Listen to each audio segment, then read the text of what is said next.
नमस्ते मित्रों। आज हम बताने जा रहे हैं वामपंथी बोल रहे हैं कि लव जिहाद नहीं है। जानिए लव जिहाद की भयंकर घटनाएं।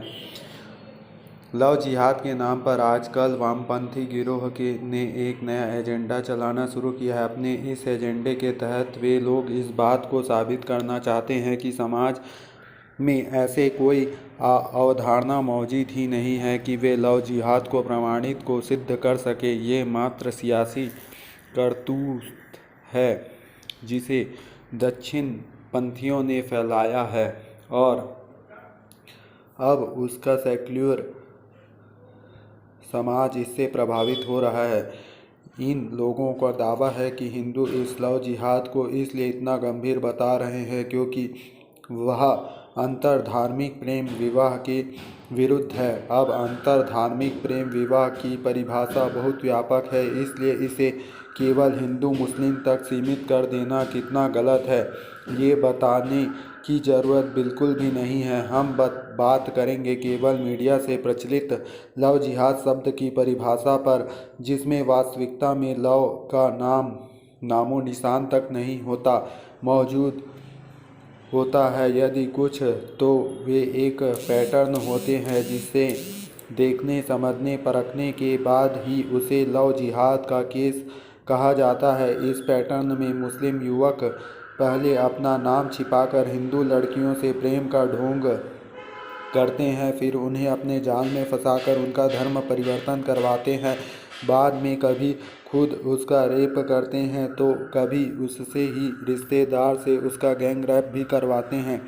ज़रूरत ना होने पर उसे मारने से भी गुरेज नहीं करते। 25 अगस्त को लव जिहाद का एक मामला यूपी के लखीमपुर के सामने आया है। इस केस में मोहम्मद दिलशाद ने एक दलित लड़की को अपने प्रेम के जाल में फंसाकर और अपने मंसूबे नाकाम होता देख उसे बलात्कार करके बेरहमी से मार डाला।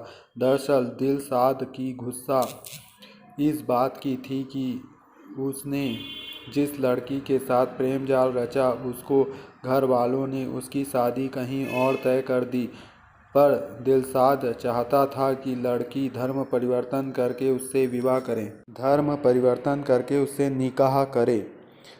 23 जुलाई को मेरठ में परतापुर में लव जिहाद को विभत्स चेहरा सामने आया था। प्रिया नाम की महिला ने पहले शमशाद ने कुछ साल पहले अमित गुर्जर बनकर फंसाया और फिर हकीकत खुलने पर उन्हें धर्म परिवर्तन के लिए कहने लगा। हालांकि प्रिया खुद को अपनी बेटी को इन चीज़ों से बचाती रही, मगर लॉकडाउन का फ़ायदा उठाकर शमशाद ने दोनों को जान से ख़त्म कर दिया और घर में खड्डा खोद कर दफना दिया। इस केस का खुलासा प्रिया की सहेली चंचल के कारण पूरे 4 महीने बाद हुआ था। अपने लेख में आगे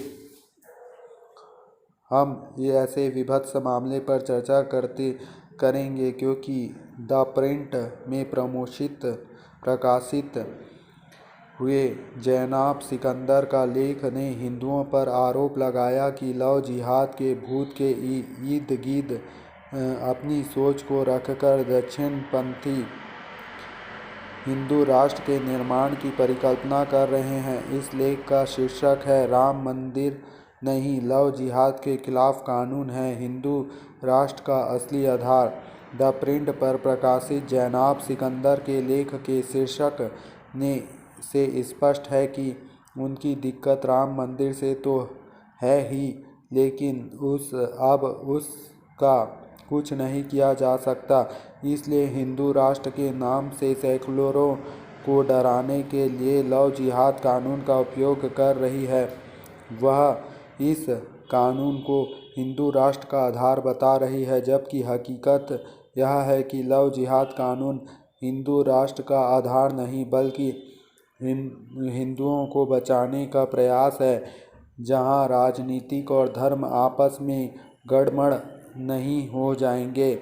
यह कानून बन जाने से न केवल इस्लामी कट्टरपंथी से अन्य धर्मों की रक्षा होगी बल्कि उन लड़कियों की सुरक्षा भी सुनिश्चित होगी जिनका धर्म परिवर्तन करवाने के बाद उन्हें मार कर फेंक दिया जाता है या समाज के ठोकरे खाने को मजबूर किया जाता है। लव जिहाद कोई काल्पनिक राक्षस नहीं है, ये विभत्स हकीकत है। मेरठ में हुआ प्रिया का केस शायद जैनाब ने पढ़ा ही होगा। निकिता के साथ जो तौसीफ ने किया उससे वो आज तक अनजान है। राक्षस से ये हैं जिन्हें इंसान बनने के लिए लव जिहाद कानून के रूप में केवल एक रूपरेखा तैयार हो रही है। मुझे यकीन है कि कानून आने के बाद भी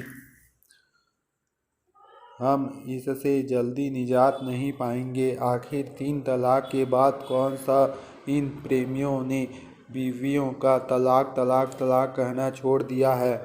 लेखिका चाहती है कि लव जिहाद की सच्चाई को स्वीकृति न मिले तो क्या उनको चाहिए कि हिंदू लड़की उस बर्बरता की शिकार होती रहे जिसकी नींव धर्म परिवर्तन के साथ रख दी जाती है। जनेब के लेख में लिखा है, मोदी के भारत में एक नई फतह का परचम लहराया जा रहा है। यह हिंदू महिलाओं पर मुस्लिम मर्दों की फतह का परचम है तो उत्तर प्रदेश के मुख्यमंत्री योगी आदित्यनाथ की नज़रों में यह कैसे बच सकता है। आप खुद के लिए ही महिला पत्रकार के लिए ऐसे विवाह खुद जंग का विषय है जिससे उन्हें मुस्लिम पुरुषों की फतह चाहिए। अब जिसने मन में वाकई जिहाद चलता होगा वो इसके लिए क्या नहीं कर गुजरते होंगे, ये कल्पना से परे है। उक्त वाक्य का मतलब क्या निकाला जाए इसका निर्णय भी पाठक अपने विवेक पर करे।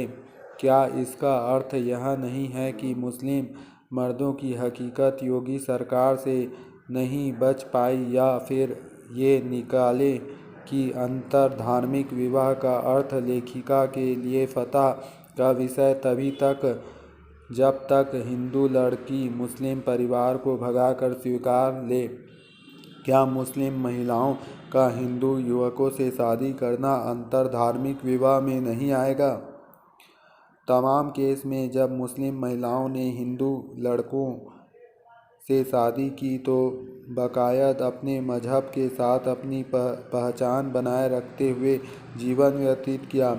दूसरी ओर ऐसे सैकड़ों मामले हैं जब हिंदू लड़की कई सपने लेकर मुस्लिम युवक के साथ ज़िंदगी शुरू करना चाहा, लेकिन शुरुआत हुई कहाँ से? धर्म परिवर्तन से। राम मंदिर के प्रति कुंठा का अर्थ यह नहीं कि वह अपनी नफरत को उल्टी कहीं भी कर दी जाए। राम मंदिर धर्म आस्था का विषय है, उसे भी हिंदुओं ने लंबे संघर्ष के बाद न्यायालय के जरिए पाया है। इसमें मतलब 800 वर्ष लग गए थे राम मंदिर का जो केस का निपटारा होने में। 40,000 मंदिरों पर आक्रमण करके उन्हें मिटा दिया गया। उसका दुख अब इससे राम मंदिर के दुख से ज़्यादा ही है। एक मंदिर की नींव इससे देखी नहीं जा रही है। जाहिर है लव जिहाद के खिलाफ कानून कैसे बच जाएगा। मेरठ में 16 दिसंबर को कंकरखेड़ा में एक अब्दुल्ला नाम का युवक गिरफ्तार हुआ। उस पर आरोप था कि उसने अमन बनकर लड़कियों को फंसाता और फिर उसका अपहरण करके उनके साथ दुष्कर्म करता था। उससे हाल में 3 दिसंबर को एक युवती का अपहरण किया जिसकी बरामदगी से 13 दिन बाद हुई। 42 वर्षीय अब्दुल्ला 4 बच्चों का अब्बा था। तो ये सब चीज़ें हैं, अलग अलग चीज़ें हैं जिसके द्वारा लव जिहाद को बढ़ावा मिल रहा है। तो इसे रोकना बहुत ही ज़रूरी है। इसके लिए बहुत ही बड़ा कानून बनाना आवश्यक है। जय श्री राम।